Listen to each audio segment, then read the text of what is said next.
Бүгүнкү күнгө карата республика боюнча коронавирус инфекциясын жуктуруунун 26 жаңы учуру катталды. Бардыгы болуп 16 жуктуруу учуру аныкталган. Мындан улам Кыргызстанда жалпы 42 адамда COVID-19 вирус аныкталды.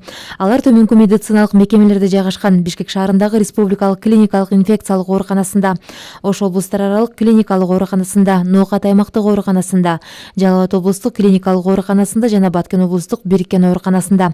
Мындан сырткары ооруканага жаткырылган дагы 4 адамдан алдын ала коронавирус бар деген жыйынтык чыгарылды. Ошондой эле 96 адамдын анализдери шектүү реакция болуп, азырынча терс жыйынтыгын көрсөтүүдө. Бардыгы болуп 142 адам ооруканага жаткырылды. Жаткырылгандардын арасында 1 жашка чейинки 2 бала бар. Алардын ичинен бирөөсүндө коронавирус инфекциясы аныкталды. 6 жаштагы 1 балада бул илден аныкталса, 14 жаштагы дагы бир өспүрүмдө бул инфекция аныкталды. Калгандардын жашы 16дан 86 жашка чейин.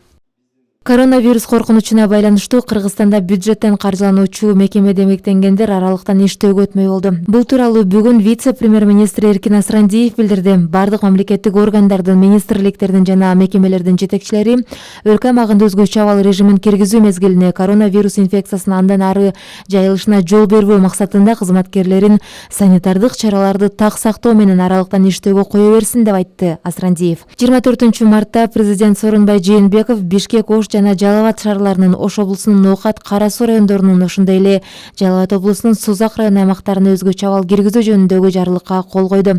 Мыйзам боюнча президенттин айрым аймактарда өзгөчө абал киргизүү жөнүндөгү жарлыгын жогорку кеңеш 3 күнгө жеткирбей өзүнүн токтому менен бекитүүгө жана аны жокко чыгарууга тийиш. Шаардын негизги көчөлөрүнө блокпосттор коюлуп, сырттан келгендерди киргизбей, шаардыктарды сыртка чыгарбай жатат. 24 марттын таңынан тартып блокпосттордо чогулган элдин жана автоунаалардын саны көп болууда. Жергиликтүү бийлик элдин саламаттыгы үчүн ушундай чечим кабыл алганын айтып, аны түшүнүү менен кабыл алыш керектигин билдирди. Азык-түлүк жана дары-дармек ташыган автоунаалар кезексиз өткөрүлүп жатат. Мындан сырткары башка райондордон шаарга каттап иштеген бюджеттик мекеме ишканаларынын кызматкерлери атайын уруксат кагаз менен кое берилүүдө.